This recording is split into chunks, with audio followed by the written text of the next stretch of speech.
When people think luxury Miami, they picture South Beach penthouses. But most of the city's ultra-wealthy aren't living in high-rises. They're on private islands, gated waterfront estates, and streets you can't even access without an invitation. If you don't understand how Miami luxury actually works, it's easy to overpay for the wrong pocket or get blindsided by flood zones, HOA nightmares, and cost you hundreds of thousands of dollars. When you look at where the top-end buyers actually concentrate, a very clear pattern shows up.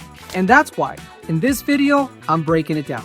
The neighborhoods where Miami's ultra-wealthy actually live, what it takes to buy luxury in Miami right now, and the number one mistakes relocating buyers make that cost them the most money. I'm Milton Andrade, and I help high net worth buyers and relocating families navigate Miami's most competitive neighborhoods with a focus on waterfront access, market timing, and long-term value, not just a prestigious zip code. All right, let's start with part one, the luxury pockets where Miami's wealth is actually concentrated, and what makes each one different. Neighborhood number one, Indian Creek Island, or better known as the Billionaire Bunker. This is the most exclusive address in Florida and arguably America. We're talking 41 waterfront estates on a private island with its own police force that would rival the Secret Service. It's not total privacy. Jeff Bezos owns multiple properties here, where living surrounded by peers of similar wealth is a thing. It's maximum privacy, 24/7 security via boat, jeep, and jet ski patrols. No through traffic, no commercial activity, just pure residential luxury. And here are the numbers. Home prices typically exceed $50 million. We recently saw a waterfront parcel sell for $105 million, a record price for undeveloped land in Florida. Membership to the Indian Creek Country Club requires a $100,000 non-refundable application fee. In this market, scarcity drives everything. You wait for opportunity. You don't create it. If Indian Creek is maximum privacy, well, then the next neighborhood is the celebrity prestige, Star Island. This is Miami's most famous address, 35 waterfront estates on a guard-gated island.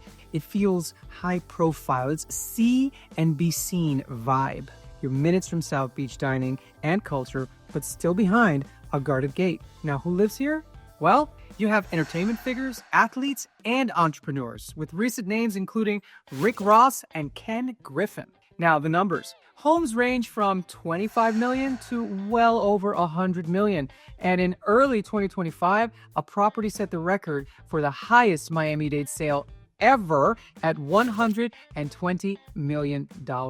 But if you want ultra-luxury resort living on the mainland, then your go-to neighborhood that just overtook Beverly Hills as the most expensive zip code in America is, you got it, number 3, Coral Gables, or better yet, Gables Estates, which is a boater's paradise. The value here is driven by one thing, deep water dockage. We're talking about canals with 0 fixed bridges to the bay.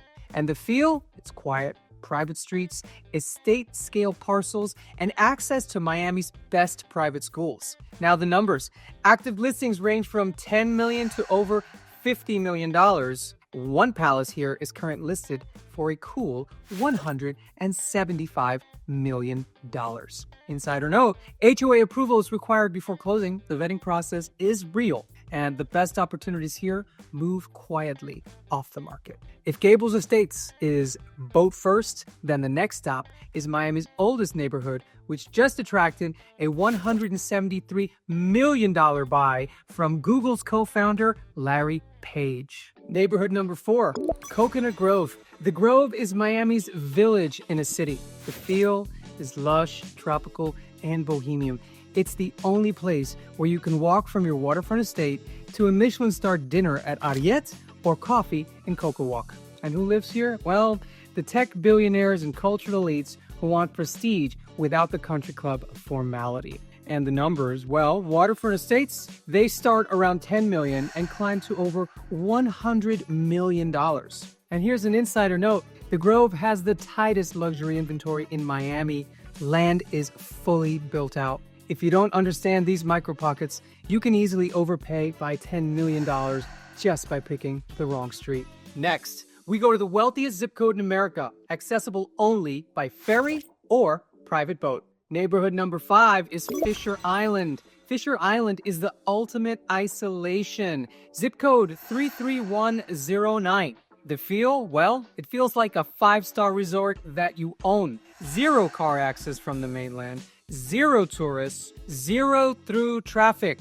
And who lives here? Well, global elites and CEOs who want concierge-level service and 24/7 privacy. The numbers don't lie. The median home price here is consistently number 1 in the United States. Residences range from $3 million for condos to over $40 million for estate homes. And finally, we head to the Riviera of South Florida for vertical luxury. Neighborhood number 6, up combined to, is Bal Harbour and Sunny Isles Beach. This is the home of the branded tower, the international legacy. Bal Harbour offers world-class shopping, while Sunny Isles offers buildings with car elevators and private in-home spas. And who lives here? Well, international elites from Latin America and Europe and the Middle East from all over. And the numbers? You're looking at the Porsche Design Tower, the Ritz-Carlton, and the Four Seasons. Units regularly sell between $5 million and $30 million. Not all branded buildings are the same, though. Some have oversupply issues that kill resale value. Buy the fundamentals, not just the logo on the building. Now that you know where the wealth is, part 2 is where buyers win or lose. What it takes to buy. Buying at the top end of Miami isn't just about budget. Cash is king. Above $10 million, cash dominates. Offers need to look inevitable. If you aren't financially vetted early, you won't even get into the conversation. The best trophy homes never hit the public market. They trade quietly through relationships. If you're only looking at Zillow, you're looking at the leftovers. But there is some waterfront risk. Waterfront is the ultimate luxury, but also a double-edged sword. So smart buyers need to calculate flood insurance, seawall integrity, and elevation before you fall in love. Also, there's HOA traps. Post-Surfside, Florida law is tough. Older buildings are seeing massive special assessments. You must evaluate the reserve studies and owner occupancy ratios before you sign a contract. And all of this leads to the number 1 mistake I see relocating buyers make. The number 1 mistake: buying the name or the view without understanding the building fundamentals or the flood risk. There are real consequences here. You're buying a branded condo only to find out it's 70% rental? That's gonna kill your appreciation. You're paying top dollar for waterfront, and then you get hit with $90,000 a year in insurance? You're buying in a 40-year-old building because it feels like a deal, and then face $150,000 special assessment? Here's the solution. In Miami Luxury, the right agent isn't just finding homes. They are providing waterfront intel, flood risk analysis, and protecting your long-term value. So if you're relocating to Miami and looking in the luxury market, reach out before you start touring. I'll help you pick the right neighborhood. We'll evaluate the risks and then buy the right home, not just an expensive one. I'm Milton Andrade. My contact info is below. Let's get to work.